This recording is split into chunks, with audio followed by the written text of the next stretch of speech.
नमस्ते भाइयों।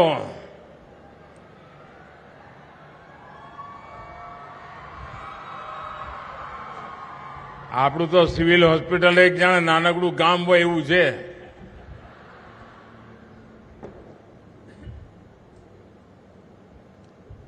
आज गुजरात की स्वास्थ्य सुविधाओं के लिए एक बहुत बड़ा दिन है। मैं भूपेंद्र भाई को, मंत्री परिषद के सभी साथियों को, मंच पर बैठे हुए सभी सांसदों को, विधायकों को, कॉरपोरेशन के सभी महानुभावों को इस महत्वपूर्ण कार्य को आगे बढ़ाने के लिए और तेज गति से आगे बढ़ाने के लिए बहुत बहुत शुभकामनाएं और धन्यवाद करता हूं। दुनिया की सबसे एडवांस मेडिकल टेक्नोलॉजी, बेहतर से बेहतर सुविधाएं और मेडिकल इंफ्रास्ट्रक्चर अब अपने अहमदाबाद और गुजरात में और ज्यादा उपलब्ध होंगे और इस समाज के सामान्य मानवी को उपयोग होंगे। जो प्राइवेट अस्पताल में नहीं जा सकते हैं, ऐसे हर किसी के लिए ये सरकारी अस्पताल, सरकारी टीम 24 घंटे सेवा के लिए तैयार रहेगी। भाइयों बहनों, 3-3.5 वर्ष पहले मुझे यहां इस परिसर में आकर के 1200 बेड की सुविधा के साथ मैटरनल और चाइल्ड हेल्थ और सुपर स्पेशलिटी सर्विस की शुरुआत का सौभाग्य मिला था। आज इतने कम समय में ही मेडिसिटी कैंपस भी इतने भव्य स्वरूप में हमारे सामने तैयार हो चुका है। साथ ही इंस्टीट्यूट ऑफ किडनी डिसीज और UN Mehta institute of cardiology, इसकी क्षमता और सेवकों का भी विस्तार हो रहा है। गुजरात कैंसर रिसर्च इंस्टीट्यूट की नई बिल्डिंग के साथ अपग्रेडेड बोन मैरो ट्रांसप्लांट जैसी सुविधाएं भी शुरू हो रही है। ये देश का पहला सरकारी अस्पताल होगा जहां साइबर नाइफ जैसी आधुनिक तकनीक उपलब्ध होगी। जब विकास की गति गुजरात जैसी तेज होती है तो काम और उपलब्धियों की इतनी ज्यादा होती है कि उन्हें कई बार गिनाना भी कठिन हो जाता है। हमेशा की तरह ऐसा बहुत कुछ है जो देश में पहली बार गुजरात कर रहा है। मैं आप सभी को और सभी गुजरात वासियों को इन उपलब्धियों के लिए बधाई देता हूं। विशेष रूप से मैं मुख्यमंत्री भूपेंद्र भाई पटेल और उनकी सरकार की भूरी भूरी प्रशंसा करता हूं, जिन्होंने इतनी मेहनत से इन योजनाओं को सफल बनाया। आज स्वास्थ्य से जुड़े इस कार्यक्रम में मैं गुजरात की एक बड़ी यात्रा के बारे में बात करना चाहता हूं। ये यात्रा है तरह तरह की बीमारियों से स्वस्थ होने की। अब आप सोचेंगे अस्पताल में कार्यक्रम है, मोदी तरह तरह की बीमारियां क्या कह रहा है। मैं बताता हूं मैं कौन कौन सी तरह तरह की बीमारियां, मैं डॉक्टर नहीं हूं लेकिन मुझे ठीक करनी पड़ती थी। 20-25 साल पहले गुजरात की व्यवस्थाओं को बहुत सारी बीमारियों ने जकड़ा हुआ था। एक बीमारी थी स्वास्थ्य क्षेत्र में पिछड़ापन, दूसरी बीमारी थी शिक्षा में कुव्यवस्था, तीसरी बीमारी थी बिजली का अभाव, चौथी बीमारी थी पानी की किल्लत, पांचवी बीमारी थी हर तरफ फैला हुआ कुशासन, छठी बीमारी थी खराब कानून और व्यवस्था। और इन सारी बीमारियों की जड़ में सबसे बड़ी बीमारी थी वोट बैंक का पॉलिटिक्स, वोट बैंक की राजनीति। जो बड़े बुजुर्ग यहां मौजूद हैं, गुजरात की जो पुरानी पीढ़ी के लोग हैं, उनको ये सारी बातें अच्छी तरह याद है। यही हालत थे 20-25 साल पहले के गुजरात के।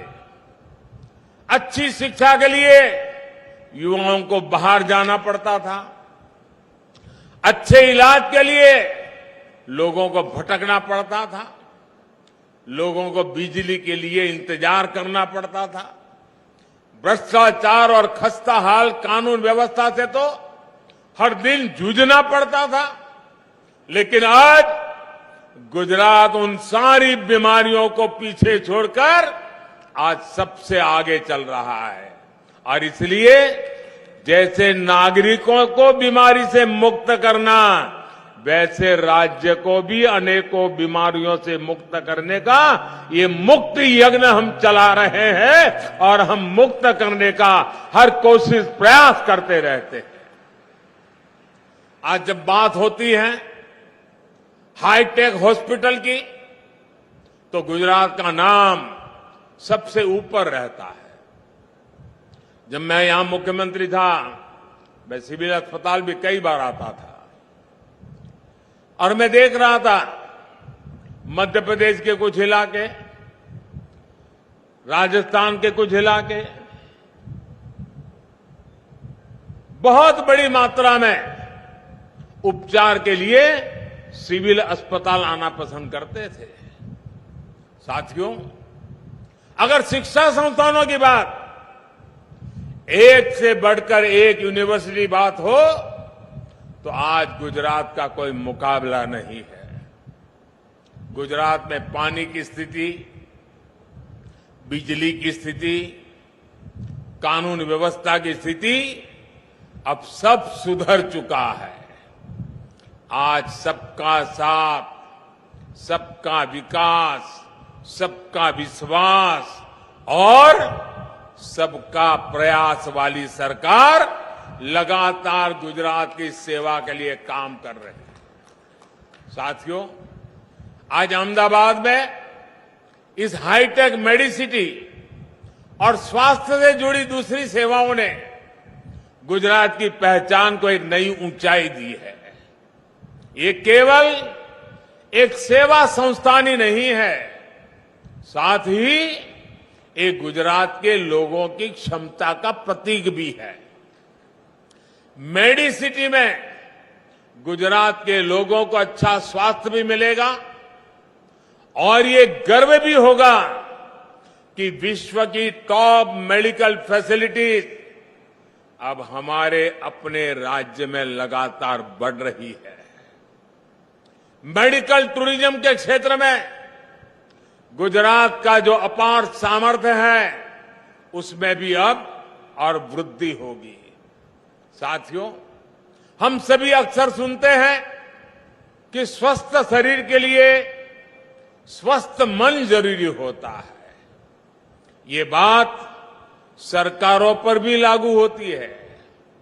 अगर सरकारों का मन स्वस्थ नहीं होता, नीयत साफ नहीं होती, उनके मन में जनता जनार्दन के लिए संवेदना नहीं होती, तो राज्य का स्वास्थ्य ढांचा भी कमजोर हो जाता है। गुजरात के लोगों ने 20-22 साल पहले तक ये पीड़ा बहुत झेली है और पीड़ा से मुक्ति के लिए हमारे डॉक्टर साथी, आमतौर पर आप किसी भी डॉक्टर को मिलने जाएंगे, ज्यादातर डॉक्टर 3 सलाह तो जरूर देंगे, 3 अलग अलग ऑल्टरनेट बताएंगे। पहले कहते हैं भाई दवा से ठीक हो जाएगा, फिर उनको लगता है ये दवा वाला तो स्टेज चला गया है, तो उनको मजबूरन कहना पड़ता है भाई सर्जरी के बिना कोई चारा नहीं है। दवा हो या सर्जरी, लेकिन उसके साथ वो घर वालों को समझाते हैं कि मैं तो मेरा काम कर लूंगा, लेकिन देखभाल की जिम्मेवारी अच्छी है, आप पेशेंट को अच्छी तरह देखभाल करना, उसके लिए भी वो एडवाइज करते हैं। साथियों, मैं इसी बात को अलग तरीके से सोचूं तो गुजरात की चिकित्सा व्यवस्था को सुधारने के लिए हमारी सरकार ने इलाज के इन तीनों तरीकों का इस्तेमाल किया। जो आप पेशेंट के लिए कहते हैं ना, मैं राज्य व्यवस्था के लिए ऐसा ही करता था जो डॉक्टर सलाह देते हैं। सर्जरी यानी पुरानी सरकारी व्यवस्था में हिम्मत के साथ पूरी ताकत से बदलाव, निष्क्रियता, लचरपंथी और भ्रष्टाचार पर कैची, ये मेरी सर्जरी रही है।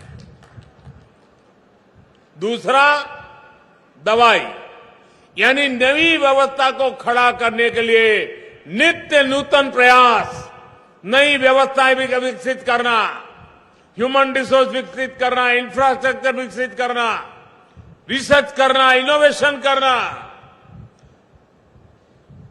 नए अस्पताल बनाना, अनेक ऐसे काम। और तीसरी बात, देखभाल या केयर, ये गुजरात के हेल्थ सेक्टर को ठीक करने का सबसे महत्वपूर्ण हिस्सा है। हमने केयर यानी संवेदनशीलता के साथ काम किया। हम लोगों के बीच गए, उनकी तकलीफ को साझा किया, और इतना ही नहीं, मैं आज बड़ी नम्रता के साथ कहना चाहता हूं, गुजरात इस देश में पहला राज्य था, वो सिर्फ इंसान की नहीं, पशुओं के लिए भी हेल्थ कैंप लगाते थे। और जब मैं दुनिया को कहता था कि मेरे यहां पशु की डेंटल ट्रीटमेंट होती है, पशु की आई ट्रीटमेंट होती है, तो बाहर के लोगों को अजूबा लगता था। भाइयों बहनों, हमने जो प्रयास किए वो लोगों को साथ जोड़कर जन भागीदारी के लिए। और जब कोरोना का संकट था तो G20 समिट में मैं बोल रहा था, तब मैंने बड़े आग्रह से कहा था, दुनिया की इतनी भयानक स्थिति को देखते हुए मैंने कहा था, जब तक हम वन अर्थ वन हेल्थ इस मिशन को लेकर के काम नहीं करेंगे, तो गरीब हो, पीड़ित है, उसकी कोई मदद नहीं करेगा।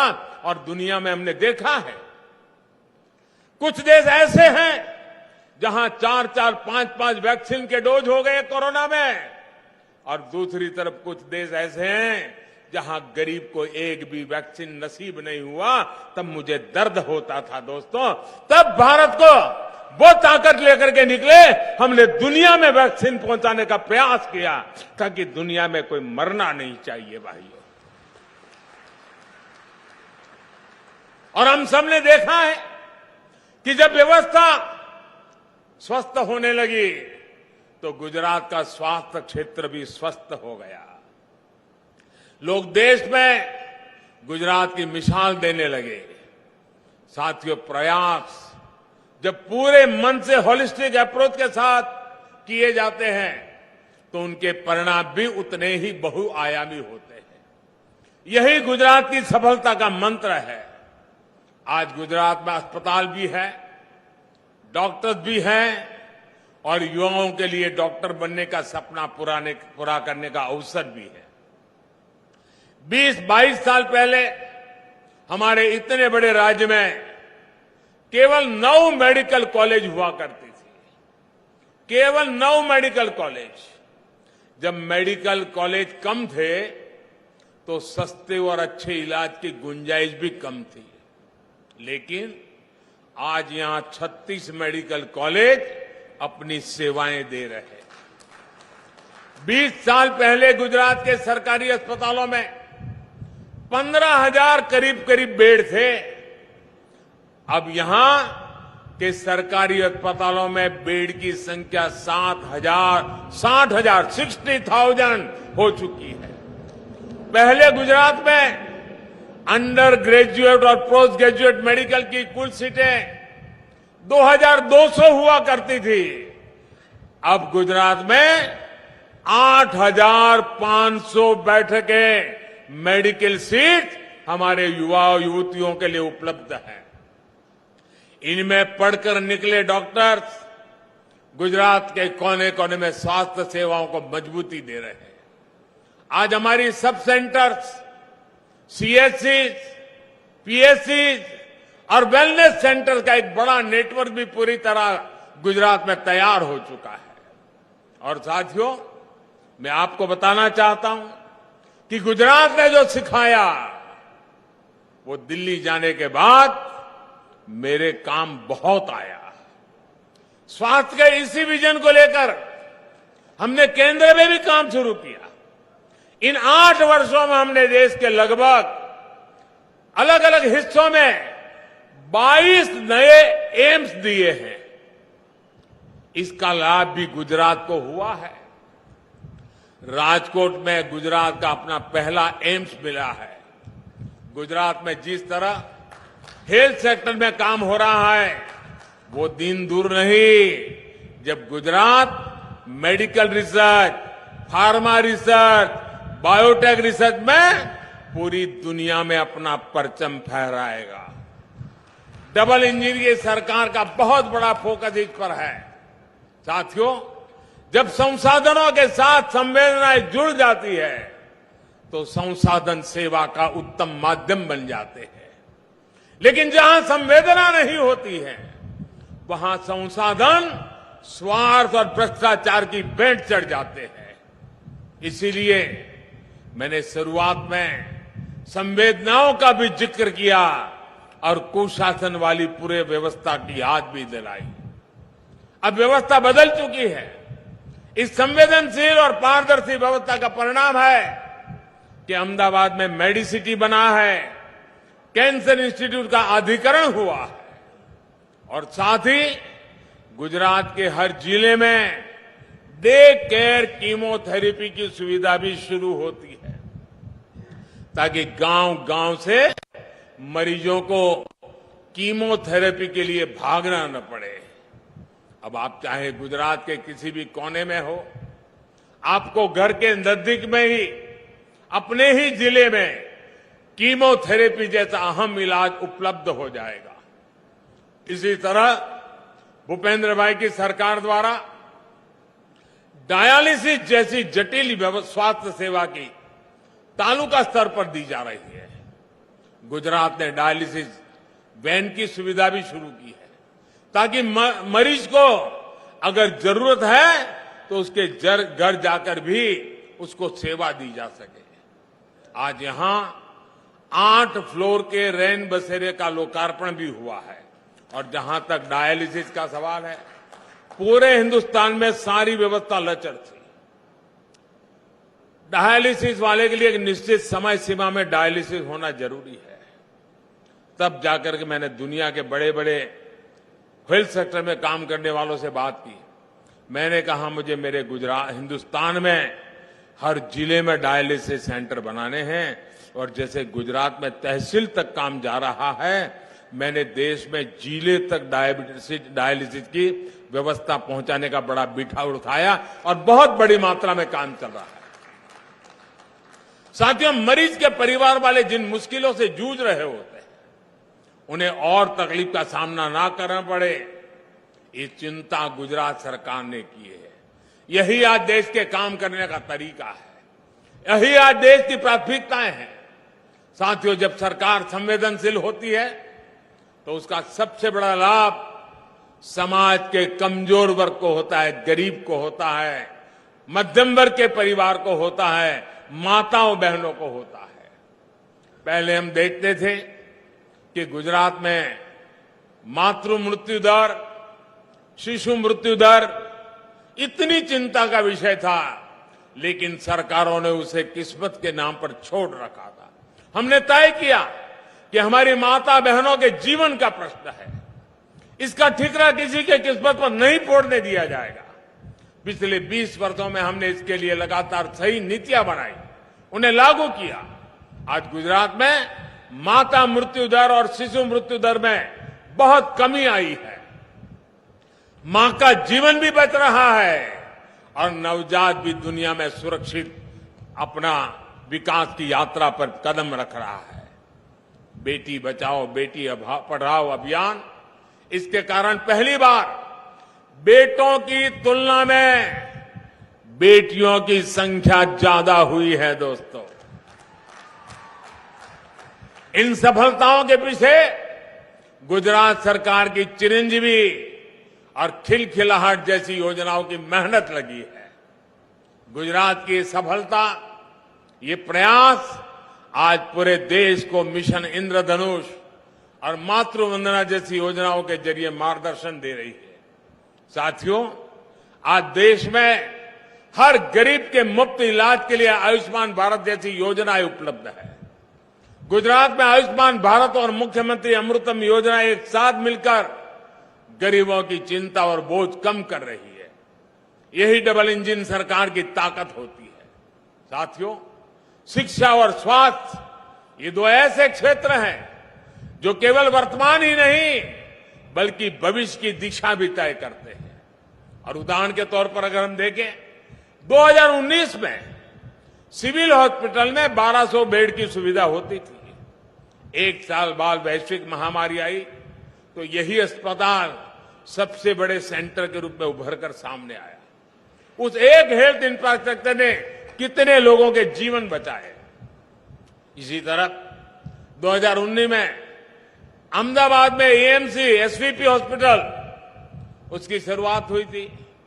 इस अस्पताल ने भी वैश्विक महामारी से लड़ने में बड़ी भूमिका निभाई।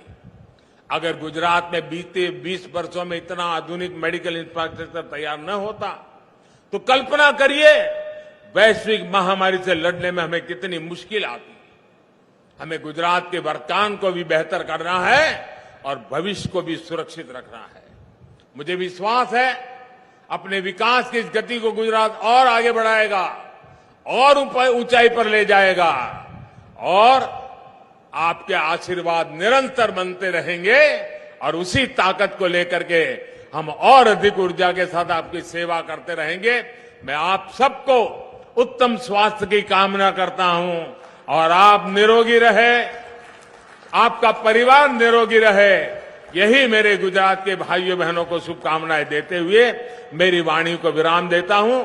बहुत बहुत धन्यवाद।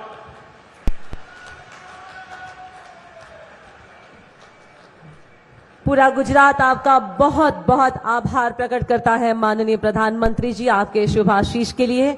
आज विशेष रूप से आपकी उपस्थिति के लिए हम सहृदय आपका आभार प्रकट करते हैं। फिर से एक बार तालियों के गर्जन से हम सभी अभिवादन करें, आभार प्रकट करें माननीय प्रधानमंत्री महोदय का।